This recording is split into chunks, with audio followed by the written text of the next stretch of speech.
I want to share my experience with aging. I'm 37 now. I'm going to be 38 in a week. And in the last year or so, I've really struggled with my appearance. And it's not so much of like a shallow thing, not wanting to look old. I know I'm not old yet, but if you're 20 something, you're like, oh, you are old. If you're 60, I'm not old, you know? It's all relative. But it's not even that I'm like upset about a wrinkle or a blemish or a pigmentation. It's this just really weird phenomenon that happens where you don't recognize yourself and you're trying to look like you always have, and not in an age way, but just in a recognizing yourself.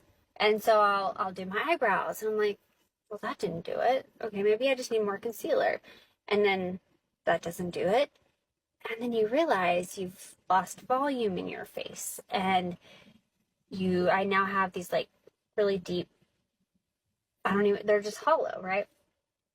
My thin is more skin. Just all these things have changed that makeup can't change. I guess plastic surgery or like augmentation injections can maybe fix, but it's just odd to seek yourself in the mirror or on camera and not be able to find it, and having to become okay with this new person.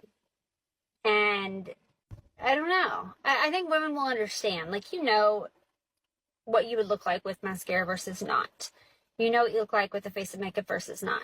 It's kind of the same way. Like, I swear, it's just like one day you're like, oh, I look like this. And then you wake up and you're like, oh, I don't look like that. I look older and more tired. Let me do what I'm used to doing. The normal mascara, the normal eyeliner, whatever it is. And then that doesn't work and you're faced with aging. It's just it's okay, but it's definitely Can't argue with cold hard facts. I swear I do not understand dating anymore. These are the dozen of red roses that my date I went out with the other night for the second time picked me up and brought me. He proceeded to talk about all of our future dates, making plans with me. He invited me on a ski trip to Mammoth this weekend. It was a little bit love bombing behavior, so I was like pretty quiet and like not really engaging with it, but not necessarily like shutting it down or saying I'm not interested. We went out to dinner, we went out to ice cream, great chat, great time. He drives me home, and in the car, he asks me if he can kiss me goodnight, and I say, oh no, like I'm just gonna like give you a hug, which I think is appropriate behavior for a second date when you don't know someone that well. And the boy ghosts me. I have not heard from him since the date, and so these roses now mock me in my apartment. They are very pretty, but what the hell? I never have, perhaps I never will. As you can see, I am not a man. But I'm going to tell you a theory I have about men. They love once in their life and then never again.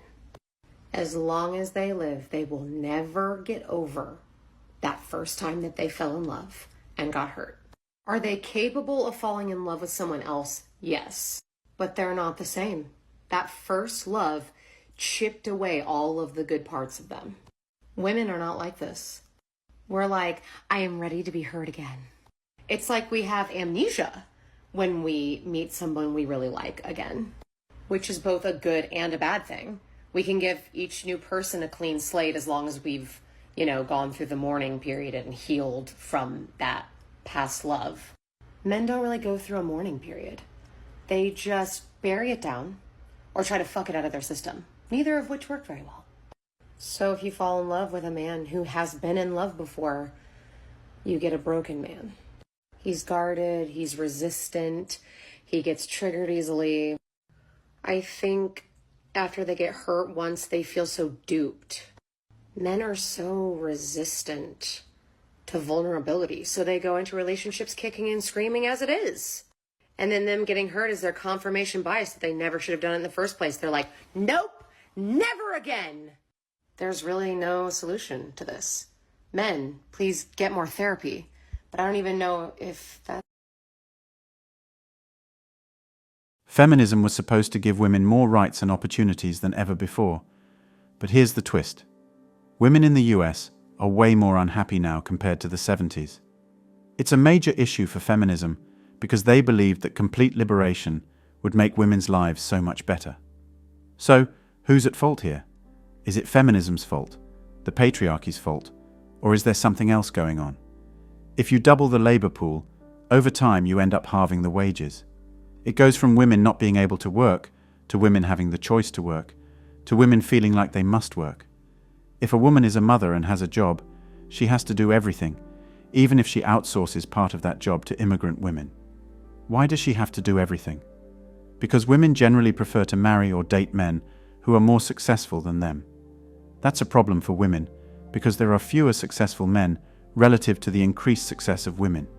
So those highly valued males are scarce and more highly valued than ever. Those high-value men have their own careers, and they have their choice of women. If one relationship doesn't work out, then they'll find another, because there is no shortage of women who want to date and marry them. So who gains from all this? Most guys don't really benefit. Their worth seems to go down. And most girls don't benefit either. Their worth also goes down. The ones who really benefit are those super valuable guys who are in charge of everything. I mean, to be fair, they work crazy long hours to stay on top in high-paying careers and stuff. If I wanted to be even more negative, I'd say that capitalism is the winner here. Wages are low, opportunities are limited, which leads to more calls for immigration, and then wages go even lower. Marriage becomes a luxury only for the rich, and economic inequality goes through the roof. So in a way, feminists end up being used by capitalism, you know? Feminism has messed up family values and culture big time. It's this slow poison that's driving men away from women.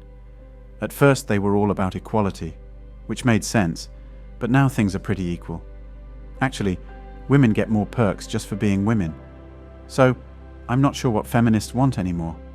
Lately, it seems that feminism has been encouraging women to do sketchy stuff in the name of being bold and independent.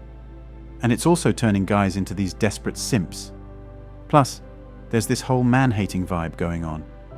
And let's not forget the fake cases where women use feminism as a weapon to destroy men's lives. Oh, and the constant crying over small things. Super annoying. And of course, the classic move of blaming everything on men instead of taking responsibility for their own mistakes. Feminism totally messed up the dating scene. Nowadays, if you dare to hold a door open for a girl, she'll go all crazy on you. And if you compliment her outfit or something, you better watch out, because she might report you to HR or get you fired. It's as if most girls have turned into man-haters, always ready to attack men for the smallest things, real or imaginary. I mean, there's a huge difference between cool girls who want equality and those radical feminist extremists who devour guys for breakfast and dance on their graves. Modern women think they're so special and deserve only the top-notch guys, ignoring the average dude who might not be super rich but would treat them right with respect. It's just messed up. Men and women are totally connected, you know, and as women and their roles have totally changed, and not even with everyone being cool about it, guys have had to change too. Now, women have to deal with stuff not being what they want, and also guys not being what they want. If you Google it, there are a bazillion articles about this one big topic that can be summed up as, where are all the good guys at? It's millions of women out there today who all hope to get married someday, but for real, some of them will never see that happen. The stats show that there's always going to be a certain number of single ladies in every generation, women who have a 0% chance of ever getting hitched. And that number is going up. And each year, women are getting more anxious about finding a partner, even if it means they're giving up on their dignity and purity. They're throwing caution to the wind and using sex as a way to try and lock down a man into marriage. Things have totally shifted. The whole idea of male leadership being a big deal has been tossed out the window. Instead, we've got this fresh generation of guys who are totally empowered, and they're not tied down to the traditional family stuff. As long as a dude pays his child support, society's like, yeah, you're a good dad. Guys can just do their own thing and don't have to be responsible for anyone else. What's happening now is this new wave of super confident alpha males who have more time and money to invest in themselves instead of being drained by a wife and kids. And guess what? Their numbers are growing like crazy. When it comes to women's happiness, it's kind of complicated. In this new world, guys are figuring out that divorce can be a total mess, and it can really screw them over. So they're getting all cautious, and some of them are straight up avoiding marriage altogether. And that means women's importance in their lives is at an all-time low. They're not really necessary or special to guys anymore, and it's super easy for them to find someone else. This makes women feel hella insecure, and that's why you see so many naked selfies and stuff. And yeah, the rise of mail-order brides is proof that dudes are just not willing to put up with women's drama anymore. Even if, in the past, they would have dealt with it for the sake of the fam. In today's dating scene, women over 30 are often overlooked and seen as disposable. It's disheartening to see so many overweight women on dating apps, such as eHarmony, trying their hardest to present themselves as worthwhile. It's a pretty depressing and sad situation. In the past, when women were young and attractive, they had more power to attract a partner, and society would shame men who didn't stick to their commitments. There were even legal consequences like child support. Men would face social isolation and lose friends if they left. But nowadays, men don't face as many constraints. Women don't have many reasons to keep men around once they hit their prime, except for the fear of financial consequences, which men are now prepared for. It's not a very convincing reason to stay committed. Now you've got single mums out there, grinding through each day without relying on a bunch of pills to escape the chaos. Instead, they're dealing with an ever-expanding lineup of guys who don't really care about them, but are totally up for a casual fling. It's like they're trying to numb their loneliness for a hot minute by getting cozy. But when it's all said and done, they end up shedding tears as they drift off to dreamland most nights. Anyway, that's all for today on Manhood. Don't forget to smash the like and subscribe buttons, and also click on the notification bell to be the first to know when I drop a new video. If you find value in my videos, you can show your support through PayPal or Cash App. The links are in the description. See you next time. Cheers.